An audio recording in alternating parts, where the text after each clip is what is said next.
So here we are. Let's see. I've got two things right here that I'm going to somehow find a way to put together into some sort of console or some sort of thing, because a friend of mine has a shop that he repairs cell phones, and he really likes analog meters. I made a meter. Of course, I can't find it right now. I made a meter that was an analog uh, ammeter in a case and everything, and he loved it. And he says, "Can he?" Because he's using a little tiny one right now, about yay big, and so he doesn't know it. But I went out and found these little guys. These are off eBay. Just look for GSC. Uh, GSC. There you go. And it uh, these were used, but they're analog and they come with different varieties. Well, he's fixing cell phones, right? So it used to be 3 amps was plenty. He doesn't use digital stuff like I do, so he likes to have the analog. Well, 3 amps is no good anymore because the new iPhone 12 and 13s are drawing a lot more than that. So I got him one that goes up to 5. I could have got a 10 or something, but he really likes to be able to see exactly how much it is, and he likes to see if it jumps around, right? So that's something that on some digitals you can't see. I have ones that have a little meter that goes across, and then also the digital reading. But with a voltmeter, it's a little different because they deal with batteries and certain voltages that are much lower than we would assume. Um, so I got him a 3 volt, 15 volt, 300.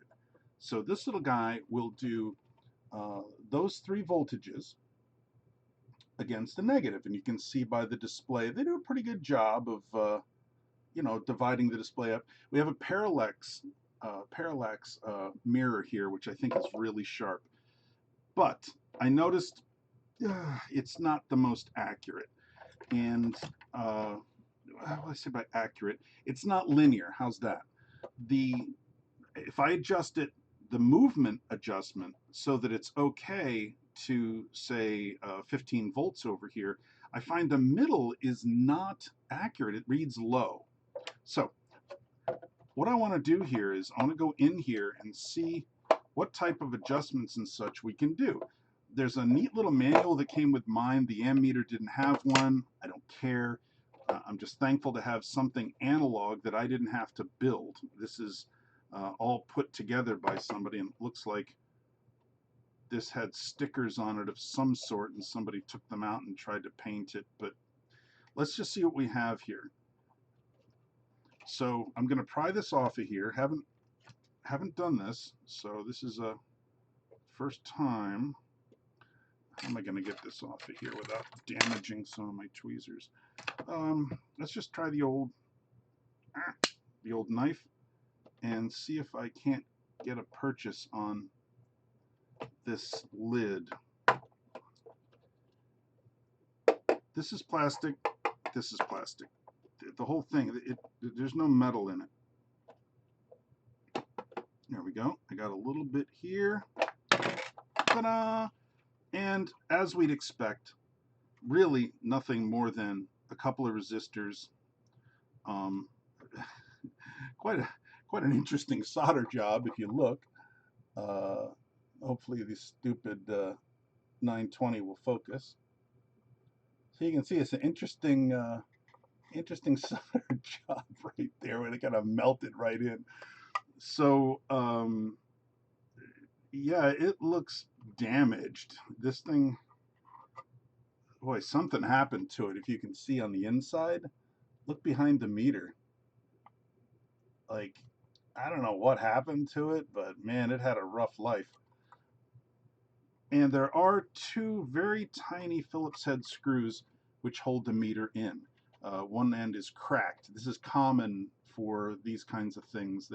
After a while, people bang them around and they tighten these too much and they get a little crack right across the, can you see it? That little crack going to the bottom left? No? Logitech. There you go. Boy, oh boy, you got to really mess with Logitech, don't you? So it's still perfect, but I'm wondering if I want to change. Oh my God, look at this. Look at the leads. Like they didn't even clip the leads when they did. Look at the resistor leads. So I'm wondering exactly what I'm going to do to this little guy. Maybe to bring it up to speed. I don't know. I may put an adjustment on the side, turn one of these pots into a pot rather. Not sure, but I'm very sure I could do a better soldering job than that. Other than that, you know, he's not going to see any of that garbage, but yeah, this is very odd. Like, what was here that they chopped off? Very strange. So, let's look at our ammeter. In here, there's going to be nothing. I don't think there's going to be anything behind here except these banana. Oh, and by the way, these don't have holes through the terminals.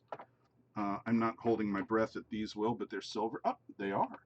They do have a hole through to put your the better probes or those really cool crimps that you can put on the end of a wire. It's a ferrule that has a metal point, so you can put it through something like that and twist it without having the braid, right? Because when you put the braid through, it's just going to break off all the little pieces. So let's see what's in this one. I forget what I paid for these. It must have been like $17, $18. But I think he's really going to get a kick out of this because it's just tough to find analog stuff. I mean, I was going to use a meter. I have lots of analog meters, but the scales, right? They're amps, AC, DC, ohms. Everything is all over the place. And what would I do? Like white out the parts that it would just look awful. So let's see what we got. Of course, he uses the sharpest thing in the shop to do something that a dull flathead would easily do, right? So let's see what we got. Oh, we actually have an inline resistor. Same soldering school. Oh, and how interesting it is that they've got all the places for other plugs should you have a model that uses them. Actually, you can see them right through the. If I took this little guy, look at that. Can you see the light through there? Yeah, it looks regular, right? See all the holes? There they are. So, because I have so many of these bananas in different colors and stuff, I'm thinking maybe I could give this a different range. I could crank it up to like maybe 10 amps and have another plug here for 10 and just make it discrete. I don't want to mess this up too much, but I could put another post in here and he really wouldn't even notice that, you know, it wasn't supposed to be there, especially if I matched the style and stuff. So, interesting, very interesting. So what is that? Because we don't know anything about the movement, right? So that is let's just take the old Siggy and let's see what we got for resistance here. Come on. I'm looking at 5.1.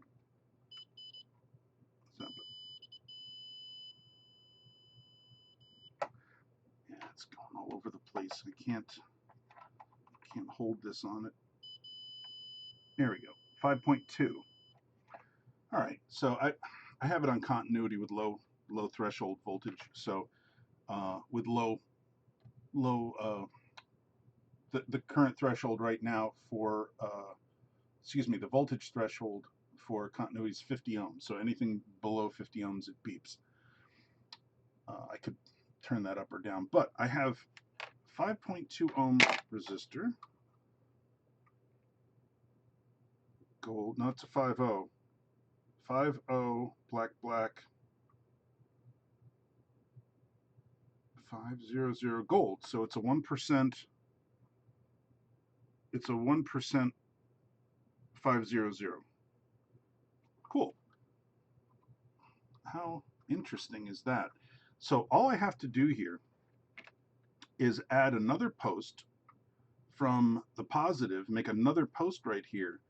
I can put it to the same positive and simply use a resistor of a higher current, a higher resistance that will create less current by dropping more voltage on it. And that's all I need to do. This is the shunt. As you can see, it's a very clever little way to do it. It's a clever little bar. And I don't know how the hell they calibrated it, but I do want to put it on the meter, on the bench here, and see how accurate it is. But there you go. And of course, there's another crack. There's another crack. This one's on this side, the left side. Can you get an idea of? No, but it's on the, like the 4 o'clock, or sorry, 8 o'clock position right here. Here you go. You can just barely see it. Yeah, I'm doing a great job of holding it, huh?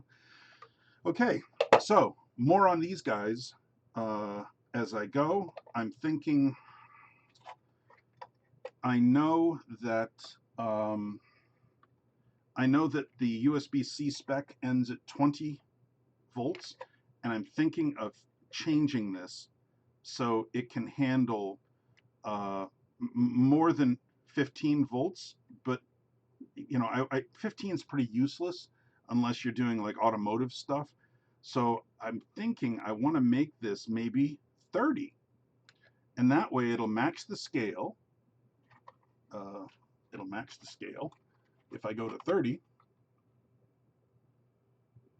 what do you think? If I just take this guy and just say it's 30, that way 20 is only up to here, which is the USB-C high spec.